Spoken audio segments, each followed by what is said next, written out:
Hello everyone, welcome to my channel Bold and Beautiful today. What's the real story behind Grace Buckingham? On the CBS soap opera, Liam Spencer cheated death twice this week. Is Dr. Grace Buckingham defrauding the Spencer clan, or is Bill Spencer's kid the luckiest man alive? Read on to find out. Here are the next events on BNB, spoilers are in store. Liam has experimental surgery. Finn and his crew hurried Liam Spencer to the operating room and extracted the bullet after he survived Luna Nozawa's shooting. Bill Spencer, Liam's father, found out that his son had been concealing his cancer diagnosis from him while he was in the hospital recuperating from his gunshot wound. $1 Bill quickly came up with a plan to save his son by making a deal with Dr. Grace Buckingham since he enjoys playing God and using money to solve his problems. Liam was sent to another location after Grace and Bill checked him out of the hospital, where she performed experimental surgery to remove his incurable brain tumor. Bill Spencer sent her $1 million as soon as the procedure was over. Not bad for a workday. Conned by Bill Spencer? Brave and the Bill Spencer might have been duped, according to spoilers for Beautiful. It's odd that Grace Buckingham, a medical expert, let Liam go an hour after two major procedures. She clarified that Liam will receive treatment from a nurse at the Spencer mansion, but everything about it seemed quite dubious.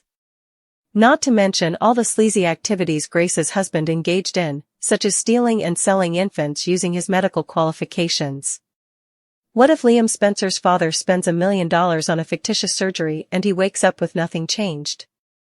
Do you believe Grace defrauded Liam and Bill Spencer? Dr. Grace Buckingham, a figure suddenly thrust from the periphery into the blinding spotlight of Spencer family crisis, performs an act presented as miraculous salvation upon Liam Spencer, a man who has already stared down the Grim Reaper twice within a single, harrowing week. First, dodging the lethal intent of Luna Nozawa's bullet in a confrontation thick with betrayal and unintended consequences, a violent punctuation mark on a life already fraying at the edges, and then, almost immediately, after surviving the frantic, life-saving surgery to remove that bullet, confronting an even more insidious internal enemy, an inoperable brain tumor, a secret burden Liam had shouldered alone, hidden even from his formidable father, Bill Spencer, whose arrival at the hospital became less a paternal embrace and more the unleashing of a financial hurricane upon the shores of Liam's dire prognosis. Bill Spencer, a titan accustomed to bending reality to his will through the sheer gravitational pull of his wealth and an ego that frequently mistakes itself for divine authority, operates on a fundamental principle: every problem, no matter how complex, biological, or seemingly immutable, carries a price tag, a solution purchasable for the right sum. Faced with the dual specters of his son's violent near-miss and the chilling, hidden terminal diagnosis, Bill didn't merely seek a second opinion.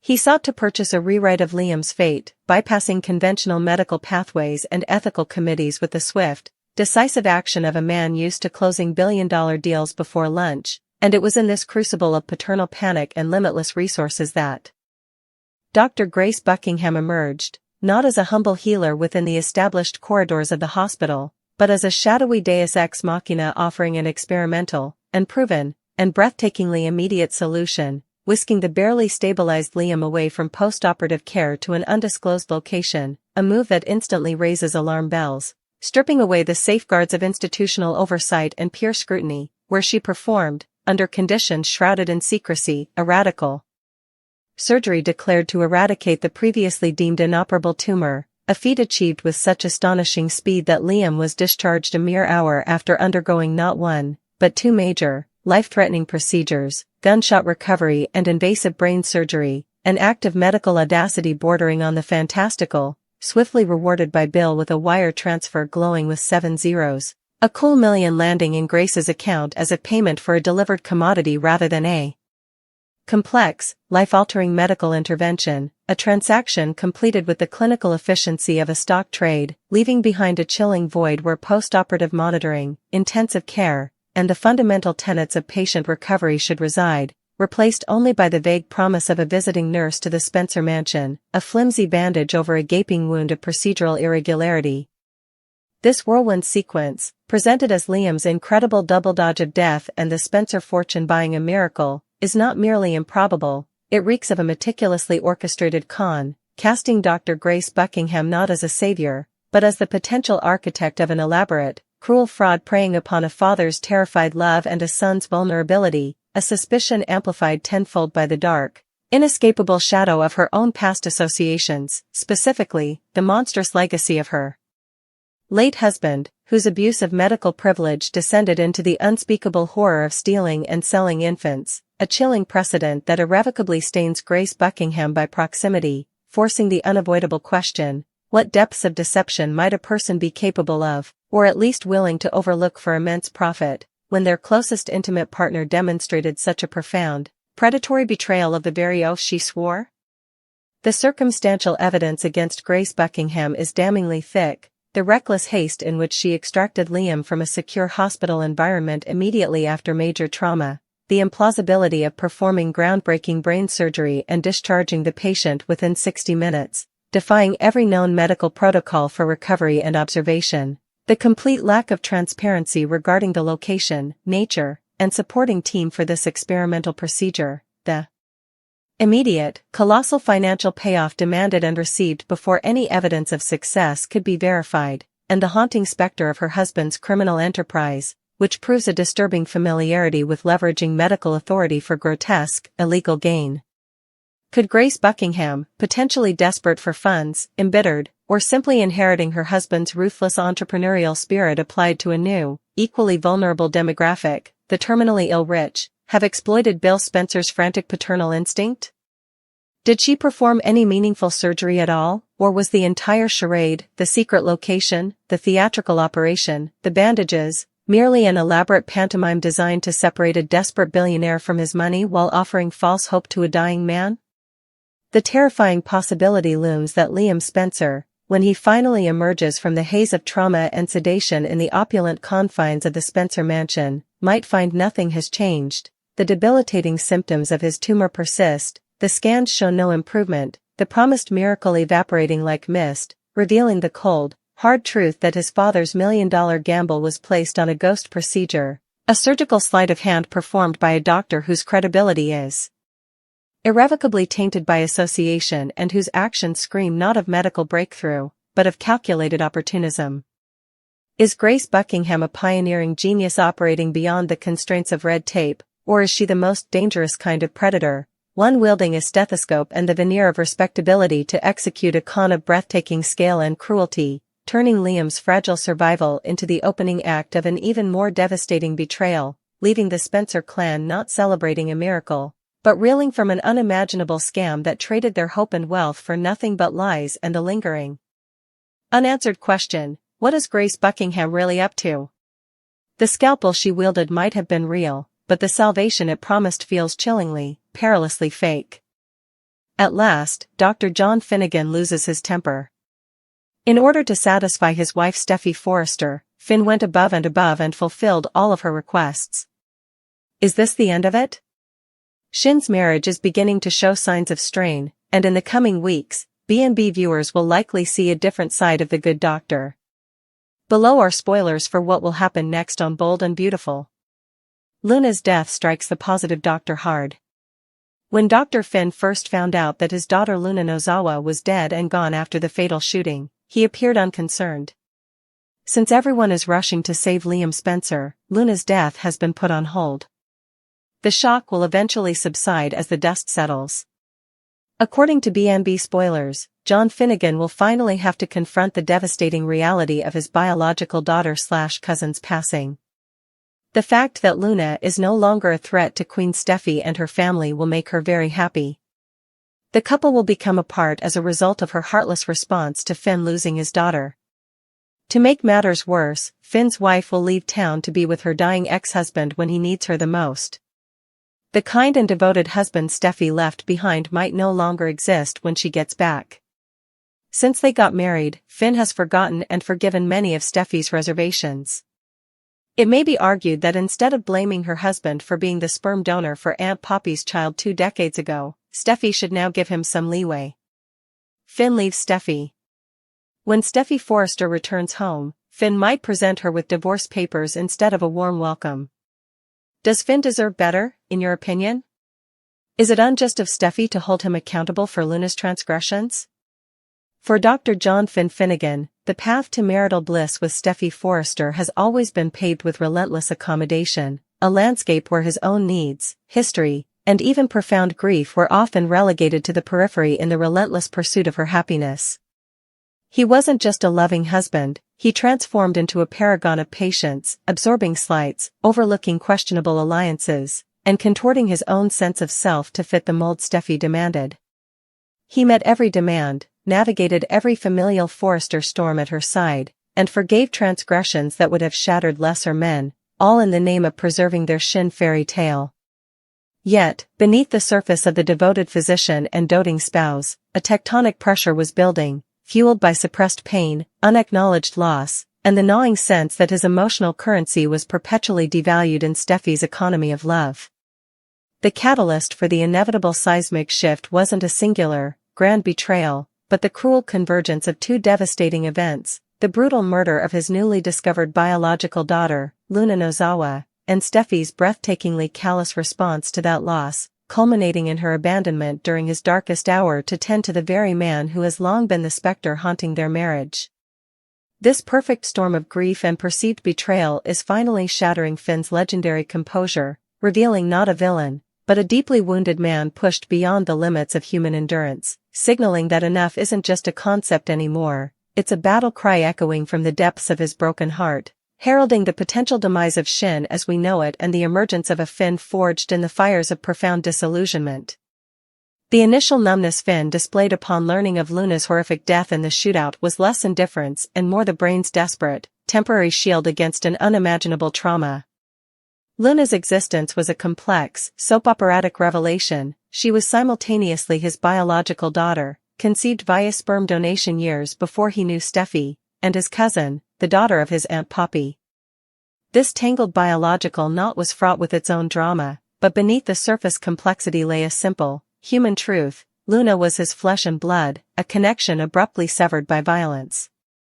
While the chaotic aftermath focused on saving Liam Spencer, Finn's own devastating loss was shoved aside, relegated to the narrative backburner. He soldiered on, perhaps burying his shock beneath the demands of his profession and the familiar role of Steffi's supportive rock. However, spoilers promise this reprieve is temporary. The dust will settle. The adrenaline will fade. And when the stark, brutal silence descends, Finn will be left utterly alone with the crushing, inescapable reality: his daughter is gone. The child he only recently discovered, the connection he was perhaps only beginning to truly process and potentially build a future with, has been violently ripped away.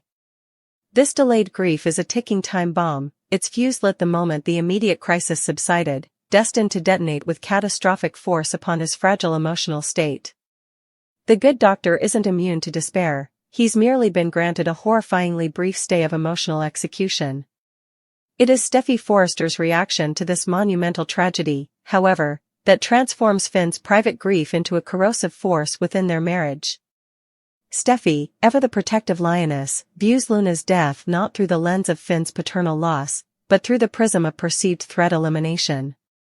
Luna, entangled in the messy drug scandal with Steffi's brother-in-law, RJ, and linked to the dangerous Sheila Carter, was seen by Steffi as a dangerous liability, a contaminant threatening her family's precarious stability. Therefore, Steffi's dominant emotion isn't empathy for her shattered husband, it's relief.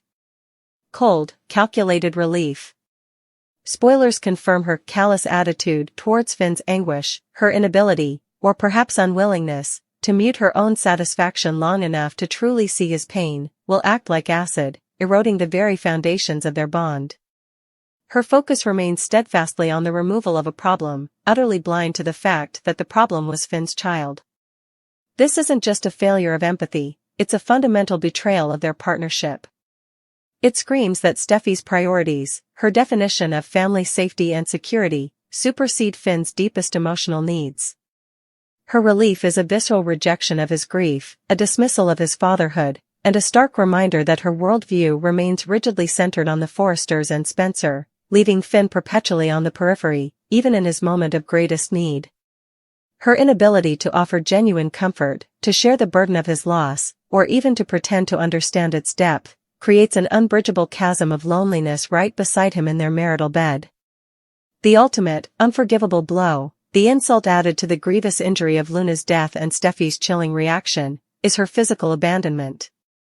Just as Finn is drowning in the delayed tsunami of grief for his daughter, when the walls are closing in and he needs his life partner more desperately than ever before, Steffi makes a choice. She chooses to leave. She chooses to travel across the globe to be at the bedside of Liam Spencer, her ex-husband, who is facing his own mortality. While one could argue a moral duty to co-parent Kelly with a dying man, the timing and the sheer magnitude of Steffi's focus on Liam, juxtaposed with her neglect of Finn, is catastrophic. To Finn, reeling from the loss of his child and his wife's cold dismissal of that loss, Steffi's departure isn't just inconvenient, it's a devastating confirmation of his deepest insecurities and lowest standing in her heart. It screams that Liam's needs, Liam's comfort, Liam's life, will always take precedence over Finn's emotional survival. It validates every fear he's ever suppressed about being second best in Steffi's affections. Her leaving at this precise moment isn't just absence, it's active desertion. It transforms her previous callousness into a profound act of emotional betrayal. The message Finn receives is brutal and unequivocal: your grief is less important than Liam's crisis. Your need for support is secondary to his. You are alone. This abandonment in his darkest valley isn't something his reservoir of forgiveness, however deep, is likely to contain. Indeed, Finn's capacity for forgiveness has been stretched to near superhuman levels. He forgave Steffi's initial rejection upon learning Sheila was his mother. He weathered the storms of her lingering connection to Liam, her moments of doubt, and her often high-handed Forrester way of dictating terms. He even forgave the initial fury and blame she hurled at him regarding the Luna revelation, the fact that he was merely a young sperm donor to his Aunt Poppy decades ago, a biological act completely detached from any intent to father a child who would later become entangled in their lives. As spoilers pointedly ask, shouldn't Steffi, at this juncture, be offering him slack? Shouldn't she be absolving him of the unwitting biological role he played years before their paths crossed, rather than weaponizing it and blaming him for Luna's subsequent, unrelated actions? The constant blame shifting, the expectation that he absorb every shockwave without complaint, and now, the denial of his grief and the ultimate abandonment, represent a staggering accumulation of emotional debt. Finn has been the steady anchor, absorbing the turbulence Steffi often generates or attracts. But anchors have a weight limit, and the combined burden of Luna's death, Steffi's cruel indifference, and her departure for Liam has exceeded Finn's capacity to hold fast. The reservoir of patience is dry. The wellspring of forgiveness is poisoned. The man who always turned the other cheek is finally feeling the sting of every blow, past and present, with shocking clarity. Therefore, the spoiler's warning that the sweet and loving hubby Steffi left behind may be a thing of the past when she returns from Liam's side are not mere hyperbole, they are the inevitable consequence of sustained emotional trauma and betrayal. The Finn who greets her at the door is unlikely to be the understanding, forgiving partner she expects.